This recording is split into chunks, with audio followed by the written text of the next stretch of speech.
Olá, camaradas, mais um vídeo do Marxismo Bárbaro. Meu nome é João Paulo e nós estamos dando continuidade ao curso sobre materialismo dialético, dialética marxista e hegeliana. E a gente está avançando numa obra que é A Ciência da Lógica. Estamos no segundo livro, que é a Doutrina da Essência. E eu faço convite para curtir, acompanhar o canal junto comigo, para a gente desenvolvendo todo o livro e entrando em outros assuntos também, vez ou outra, tá? Estou fazendo aqui uma exposição mais clara, mais resumida de uma obra difícil, muito difícil. Há capítulos que eu tive que ler 5 vezes, 6 vezes, para ter uma compreensão correta e tão completa quanto possível da obra. Então não é um livro que exige tempo, né?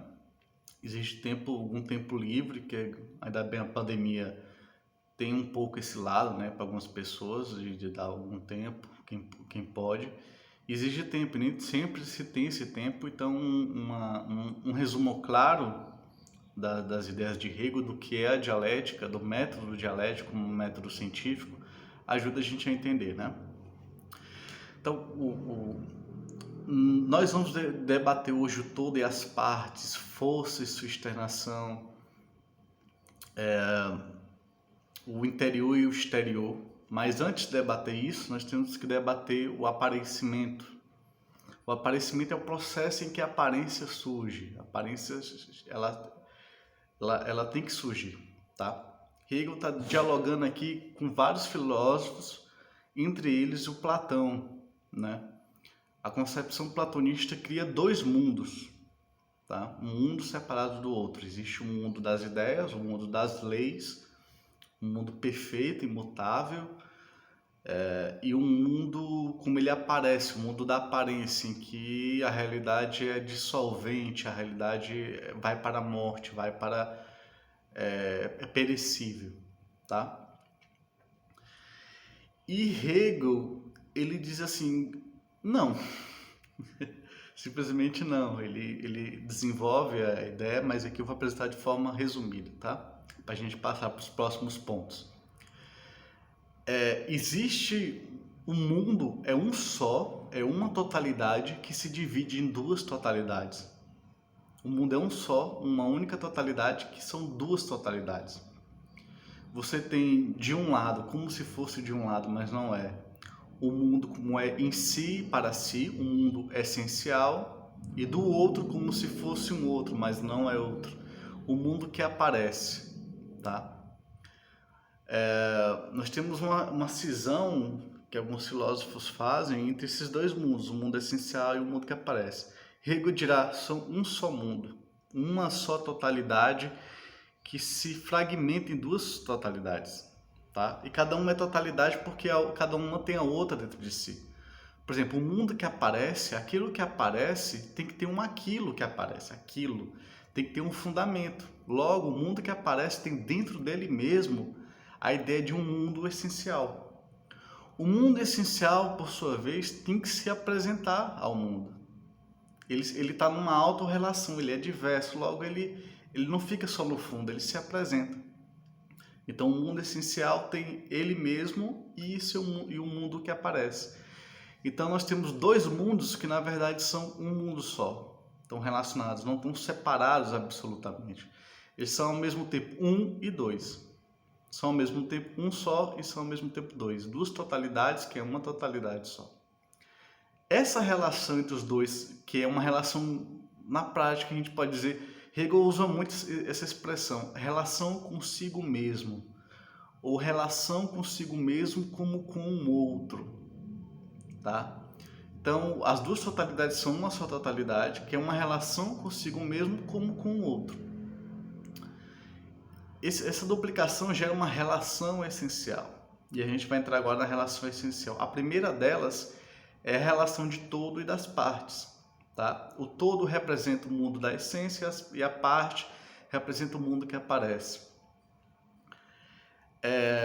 E inicialmente, numa primeira visão, o todo é o todo, ele é o que é, e as partes são as partes. Ele é o que é, eles são o que são. Tá? Eles estão separados. O todo é de fato o todo. E a parte é de fato a parte. Porém, você não consegue pensar um todo sem ter partes dentro dele. Você não consegue pensar um todo oco. O todo tem que ter uma parte e a relação entre essas partes. O todo é a parte, são as partes e a relação dessas partes. Então o todo acaba tendo dependência da parte. O todo não é nada sem a parte, apesar de aparecer inicialmente como autônomo. E a parte, por sua vez, não é nada sem o todo. Se você tira esse dedo, eu estou pegando esse exemplo simples e bom do canal Isto Não É Filosofia. Se você tira o dedo, se você corta o dedo, arranca o dedo e joga ele no chão, ele não tem função nenhuma como parte. Ele é uma totalidade inútil, morta, né? Ele em si é um dedo, ou seja, ele é uma totalidade, ele é um todo, mas morto, porque ele deixou de ser uma parte de um todo. Então as partes do nosso corpo, por exemplo, só tem sentido como todo, tá? Só tem sentido como todo. Então a parte isolada, ele é um todo, isolado toda a própria parte é um todo. Mas ele só é uma parte com parte de um todo. Ele só tem função de existir junto com outras partes, formando um todo. Tá? Isso, quando eu tive o primeiro contato prático com isso, foi treinando arte marcial, né? Eu estava treinando no Wing Chun e nesse treino você tem que combinar movimentos das pernas, do corpo, do braço, da mão. Aí, vendo a minha dificuldade de outros camaradas no treino, o cara que estava nos treinando disse assim, ó, é o seguinte, nós temos uma visão das partes totalmente separadas. A mão é uma coisa, a perna é outra coisa, a cabeça é outra coisa. A gente não tem uma visão de conjunto, de partes que estão em conjunto todo no corpo. A gente vê apenas separado as partes do corpo. Acredite se quiser, quando deu esse estalo que o cara que estava nos treinando deu, nós até melhoramos um pouco o nosso treino, né? O nosso treino ficou um pouco melhor porque a gente estava viciado nessa concepção ocidental, vamos dizer assim, da lógica formal, de ver as partes totalmente separadas. E o Wing Chun é uma arte dialética, né? Ela exige articulação de todo o corpo, combinação e tal das partes. É um exemplo pessoal que eu quero deixar registrado aqui, que foi um estalo pra gente, tá? Eu vou fazer um complemento que não está no livro, tá? Não está na obra A Ciência da Lógica. Mas vamos pensar o seguinte, as partes do todo são dependentes uma das outras ou são independentes uma das outras? São dependentes ou independentes uma das outras partes no todo? Tá. Existe uma tese, são totalmente dependentes, existe uma antítese, são totalmente dependentes, que é o contrário, a antitese, né? Um diz que é dependente, outro diz que é independente, existe a síntese. As partes são relativamente dependentes e relativamente independentes. A dependência é superior, claro, mas elas são apenas relativamente dependentes e relativamente autônomas umas das outras, ao mesmo tempo que são relativamente dependentes umas das outras. Essa dependência relativa é superior, claro, né? Cria um todo, mas são relativamente independentes, tá? Então o todo não é um mero agregado das partes, é as partes e suas interrelações. Eu vou explicar por que ele não é mero agregado, mas o todo não é só a soma das partes. O todo é as partes e a relação entre as partes. O todo é mais do que a soma das partes, tá? O exemplo que eu já dei aqui em outra aula, que é a questão da água, né? O hidrogênio queima, o oxigênio permite queimar e a água apaga o fogo. A junção do hidrogênio com o oxigênio, que são dois combustores, cria uma substância que faz o contrário do que elas individualmente fazem, cria água, que apaga o fogo em vez de criar o fogo, apesar do hidrogênio queimar e do oxigênio permitir a queima. Tá? Então o todo não é um simples agregado das partes. Mas por quê? A questão é essa. Nós vamos entrar agora na questão da força e sua exteriorização. O que faz com que o todo não seja um mero agregado de partes, não seja um mero juntar artificial de partes. O que faz com que o todo seja um todo de partes mesmo, seja um todo real, é a força. Tá? É uma força que unifica, que atrai e repele, mas é uma força. Uma força permite que, que o todo, que as partes formem um todo. Para quem tem um pouco de contato com a economia marxista, você vê a categoria valor. Tá?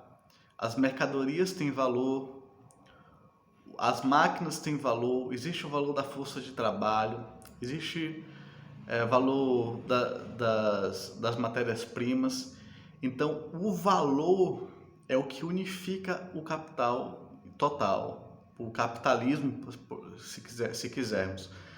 É o valor, aquela categoria que unifica tudo. Esse valor pode ser pensado como energia ou como força. Tá? Eu vou usar mais esse exemplo do valor, para ser mais próximo do público aqui. Então, as coisas no capitalismo têm valor e o que unifica é que o que unifica como um sistema, como um todo, é o fato de todos eles ter valor. Então, o valor é o que eles têm em comum, que faz deles uma totalidade, tá?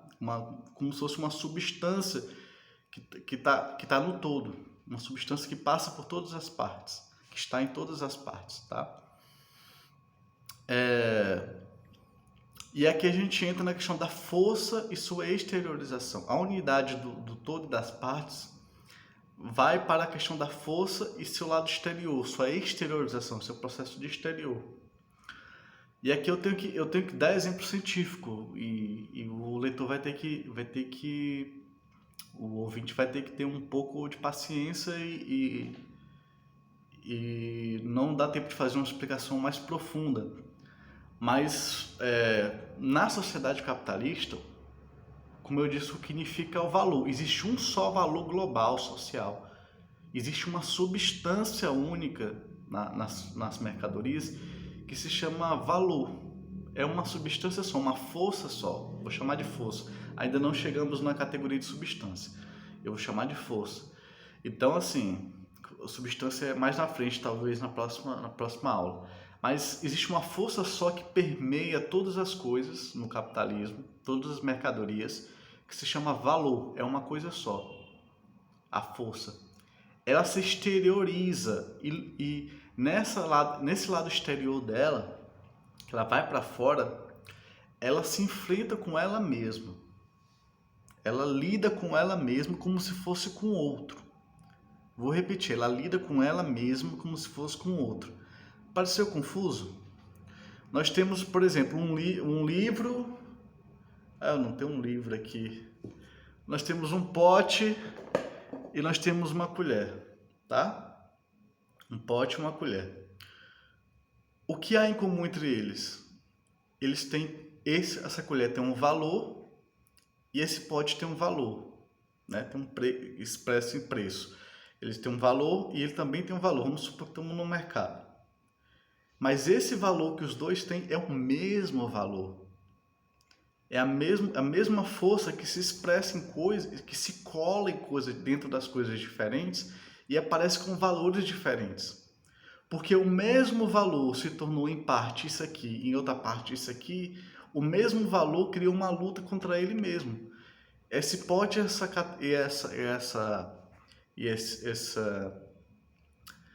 essa colher estão disputando no mercado quem vai ser vendido primeiro. Quem vai ser vendido primeiro? Quem vai realizar seu valor primeiro?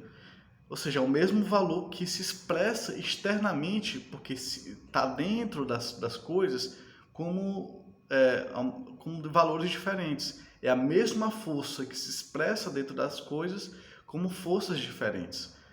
Elas são externamente forças diferentes, porque está dentro das coisas, mas internamente é a mesma força. É uma força só, que se duplica, que se torna duas, que se torna outras, que como vai para dentro das coisas, ela aparece como externa a si mesmo, como outras forças. se duplica. Talvez, uma coisa para pesquisar, talvez aqui tem uma intuição que leva à unificação das três forças da física, né? Quem tem contato com esse debate pode dizer melhor, se é o caso. A força eletromagnética, a força forte, a força fraca foram unificadas matematicamente, e essa unificação matemática aponta uma unificação real, né? Menos a força da gravidade, que a força da gravidade não é uma força, pelo que Einstein disse. Gravidade não é uma força, como a gente estuda no ensino médio, é uma curvatura do espaço-tempo, é um campo, né? Então, mas se a gente pensar a gravidade como força, o planeta ele está junto, né? Ele é uma totalidade junta porque porque é uma força que junta, né? Uma força gravitacional. Ficou clara essa questão da força e de sua exteriorização? A força meio que se torna externa, ela se duplica porque ela cai, vamos dizer assim, dentro de coisas.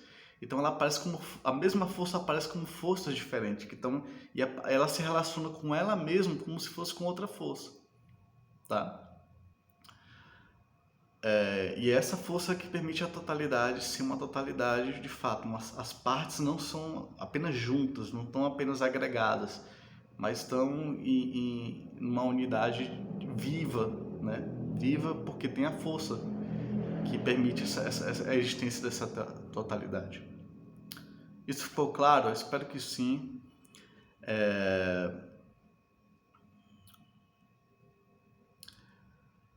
Agora vamos para a força que se exterioriza, ela gera uma relação de interior e exterior, o interno e o externo.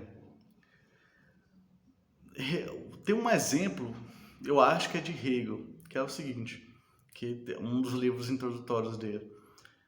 Um artista não vai fazer uma arte externa se ele internamente não tem essa qualidade. O que o artista é por dentro, ele é por fora. O que ele é interiormente, no interior ele é exterior. Ele não vai fazer uma grande arte externa se internamente ele não é um grande artista. Se ele é um grande artista internamente, externamente ele faz grande arte. Tá? O interno se externaliza. O interno se externaliza. Tá? Então, esse exemplo é o melhor exemplo que existe, eu acho. Que um artista não vai fazer uma grande arte se internamente ele não é um grande artista. Tá? Ele expressa externamente o que ele é internamente. Não é que existe uma unidade entre o exterior e o interior. Não existe uma unidade do interior e do exterior. Na verdade, melhor dito, o interior e o exterior são justamente o mesmo. São a mesma coisa, não são diferentes que estão unidos, são a mesma coisa. É o interior que se exterioriza a si mesmo. Tá? O interior se torna exterior e o interior se exterioriza a si mesmo. Simplesmente isso. Simplesmente isso. O interior se torna exterior. Ele não tem unidade com o exterior. Ele é idêntico. Ele é idêntico. Isso é uma revolução, porque o que o Hegel está dizendo é que a essência se exterioriza. Esse interior é a essência. E essa essência se exterioriza, tá? E a gente sabe da essência a partir do exterior. A gente sabe do interior a partir do exterior, não contra o exterior. Porque o interior se exterioriza. E ele mesmo, essa própria exteriorização, ele é a própria parte externa dele. Logo, por causa disso, a gente sabe a realidade do interior ou da essência a partir do próprio exterior. Não contra ele, mas a partir dele, com ele, nele. Tá? É isso, gente. Deu uma aula completa. Eu acho que muitos assuntos a gente tratou. Vou fazer um breve resumo, tá? Para fechar a aula.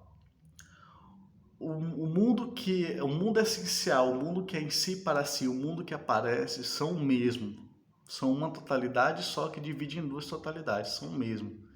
Por ser uma totalidade só, como se fosse duas totalidades, que é o mundo em si para si, o mundo essencial e o mundo que aparece, por ser um só, mas em relação consigo mesmo, como se fosse dois, ele vai para a relação do essencial. Aí você vê o todo e as partes, você descobre que o todo e as partes são interdependentes um do outro. Um só existe com o outro, eles estão juntos, o todo e as partes. O todo é a parte e suas interrelações, mas o que mantém o todo como todo, junto com suas partes, faz com que o todo não seja um mero agregado de partes, é a força, é o que dá vida a esse todo. E a força se externaliza, a força vai para dentro das coisas, né, dentro das partes, e essas partes que têm a mesma força agem como se fossem forças diferentes. Então a força lida com ela mesma como se fosse com outra. E essa força que exterioriza vai para a relação de interno e externo, o interior e o exterior. E o interno é o próprio externo. Ele se externaliza a ele mesmo. O externo não é um outro, não é uma barreira. Você descobre o mundo através do exterior, porque o exterior revela a essência e e o interior, tá? Não esconde, ele revela. Outra coisa que eu queria complementar, na relação mundo que aparece, eu ia esquecendo isso, mundo que aparece, mundo essencial, mundo que é em si e para si o mundo das leis, o mundo das leis, o mundo essencial e o mundo que aparece, certo? Eles são o mesmo, beleza. Mas o mundo que aparece mostra a realidade de forma invertida em relação ao mundo essencial. O mundo que aparece inverte o mundo essencial de cabeça para baixo. O melhor exemplo disso é o Sol. Nós vimos todo dia o Sol se pôr, a gente fala que o Sol está se pondo, mas esse é o mundo que aparece. O mundo essencial é a gente que está rodando em torno, o planeta que está rodando em torno de si mesmo e em torno do Sol. Não é o Sol que está girando em torno de nós. É assim que aparece, o Sol girando em torno de nós. Mas a realidade é que nós que estamos girando em torno do Sol e em torno de nós mesmos. Então, assim, o que é negativo no mundo essencial é positivo no mundo que aparece. Ao contrário, se é positivo no mundo essencial, é negativo no mundo que aparece. Vê que é o inverso. Tá? As coisas, o que é azar no mundo que aparece, no mundo essencial é sorte. E o que é sorte no mundo que aparece, no mundo essencial é azar. As coisas se invertem, tá? E isso a gente pode ver na realidade, coisas que a gente pensa que está ganhando, mas depois a gente vê que é uma derrota. Isso acontece muito, né, com a gente. A gente às vezes aceita uma proposta ou vai para um rumo que a gente pensa que é por aqui e depois a gente está insatisfeito e não é aquilo que a gente quer. Tá bom? Então, existe essa inversão. Eles estão juntos, são uma só totalidade que aparece como duas totalidades e em relação ao mundo da essência, o mundo que aparece é um invertido, tá? Ele aparece, o que é positivo aparece como negativo, o que é negativo aparece como positivo. Tá bom? Essa é a aula de hoje. Até mais, até a próxima, logo mais. Tchau.